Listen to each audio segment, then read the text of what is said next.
The galaxy is vast, and for the most part, it is a graveyard of silence. For the crew of the UNSC Vigilant, a long-range reconnaissance corvette stationed at the bleeding edge of Terran space, that silence was a constant companion.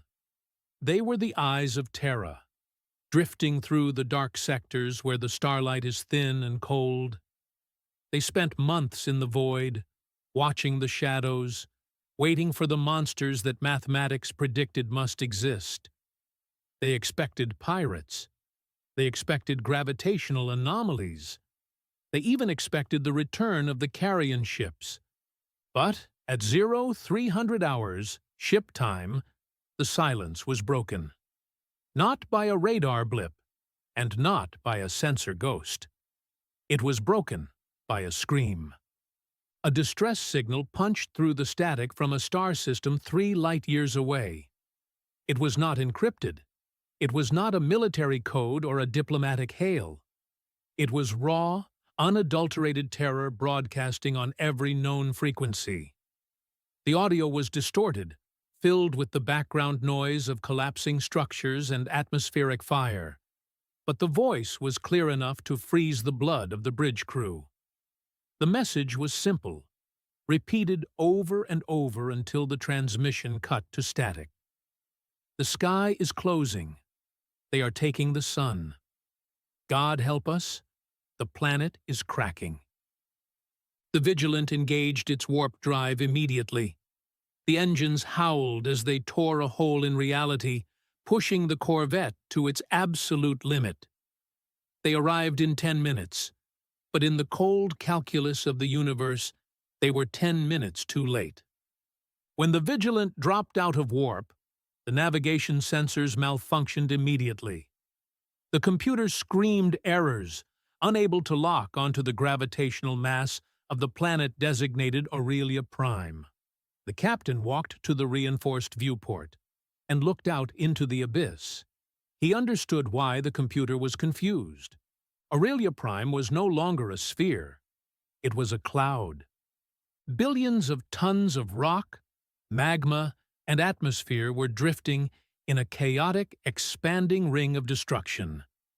The planet had not been merely bombarded. It had not been glassed from orbit. It had been physically shattered. It looked as though a giant, invisible hand had crushed the world like a brittle egg. The remains of continents drifted past the ship, huge islands of rock still burning with the heat of the planetary core. There were no ruins to save. There was no atmosphere to breathe. 800 million lives had been erased in the time it took to drink a cup of coffee. The only thing remaining in the debris field was a lingering energy signature. It was dark, cold, and heavy, tasting of a weapon that defied the known laws of physics. It felt like a scar on the fabric of space-time itself.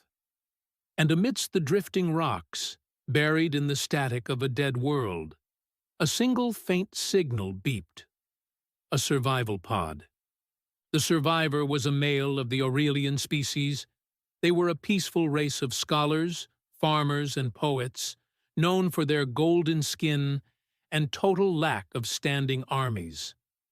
When the Terran medics pulled him from the cryopod, he wasn't injured physically, but his mind was fractured. He sat in the medical bay, rocking back and forth, staring at things only he could see.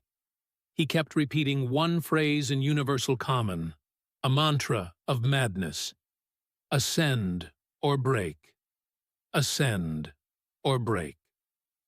After heavy sedation, he finally told his story.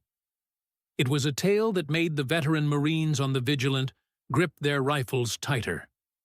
He spoke of ships that blocked out the stars, not the organic rot of the carrion, but something far more industrial and cruel. He described them as floating cathedrals made of black iron, miles high, dripping with oil and black smoke. They did not fly. They marched through the void. He said they broadcasted hymns, low, grinding mechanical chants that vibrated the very bones of the people on the ground. This was the Obsidian Covenant. They didn't ask for territory. They didn't ask for resources or surrender.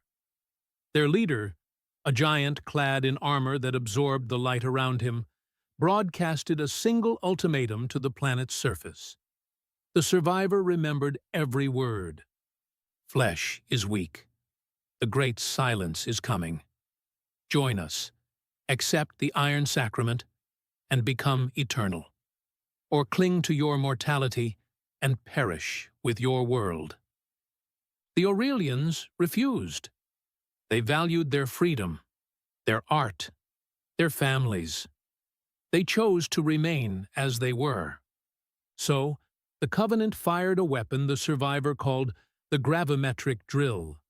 It was a beam of pure gravitational distortion. It didn't burn the surface. It pierced the crust, traveled through the mantle, and destabilized the planet's core. The gravity of Aurelia Prime was inverted for a single second. The world tore itself apart from the inside out. Mountains were thrown into space. Oceans boiled into the vacuum. And then, the silence returned.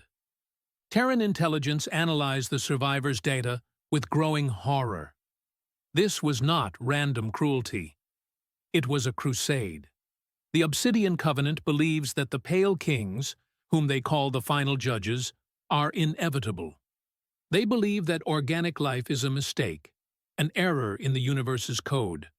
They believe that feelings, pain, love, and fear are weaknesses that attract the kings, like blood attracts sharks. Their solution is a nightmare of logic. Remove the weakness. They capture populations, strip them of their humanity, replace their limbs with cold steel, and lobotomize their emotions. They turn free people into the hollow, mindless, unfeeling soldiers who exist only to serve the machine. Those who accept the sacrament become slaves. Those who refuse become dust. They are burning a path through the galaxy, forcing civilizations to choose slavery or death. And the trajectory of their fleet is clear. They are heading towards the Terran sector. But humanity is different. We do not kneel to false gods, and we do not tolerate world breakers. The destruction of Aurelia Prime sent a shockwave through the Terran High Command. We realized that while we prepare for the ultimate war with the Pale Kings, we cannot let these madmen burn the galaxy down in the meantime. We are the shield of the helpless. Admiral Vance did not wait for a Senate vote. He did not call for a diplomatic envoy. He issued a code-black hunting order. 5 ships were dispatched from the deep space dockyards. These were not the slow, heavy dreadnoughts designed for line battles. These were the new hunter-killer cruisers, sleek, predatory, painted in void-black stealth coating, and armed with nuclear-tipped torpedoes and rapid-fire railguns. This was Task Force Wolfpack. Their mission was not to negotiate. You cannot negotiate with a fanatic who wants to erase your soul. Their mission was to find the Covenant fleet, track them down, and bleed them. It took 3 days to track the ion trail of the Black Cathedrals. Task Force Wolfpack found them hiding in the dense magnetic nebula of Sector 9. The visual was breathtaking and terrifying. The Covenant fleet was massive. Dozens of ships, looking like Gothic nightmares, towering over the human cruisers. They sat in the mist, like ancient castles, their engines churning out thick black smog that polluted the vacuum of space. As the human ships broke from their stealth cloaking, the Covenant leader, High-Archon Vokra, hailed them. His face appeared on the screens of the Terran bridge. It was a mask of gold and wires, stripped of all flesh. His voice was a chorus of synthetic screams, layered over the grinding sound of gears. "You are made of soft meat and fragile bone," Vokra intoned, his voice echoing with the arrogance of 1,000 conquered worlds. You reek of fear and inefficiency. Kneel, little creatures. Accept the purity of the Obsidian. Let us cut away your weakness, or share the fate of the Aurelians. On the bridge of the UNSC Valhalla, Captain Halloway listened to the threat. He looked at the readings of the destroyed planet. He looked at the survivor, who would never smile again. He adjusted his uniform, opened the fleet-wide comms channel, and replied. He didn't use diplomatic protocol. He signaled the weapons officer to open the missile tubes. "We have seen what you call purity," Halloway said, his voice cold and steady. "It looks like a graveyard to us. We are not Aurelians, we are Terran, and you just stepped into a minefield." The Wolfpack broke formation. The 5 human cruisers didn't run from the giant cathedrals.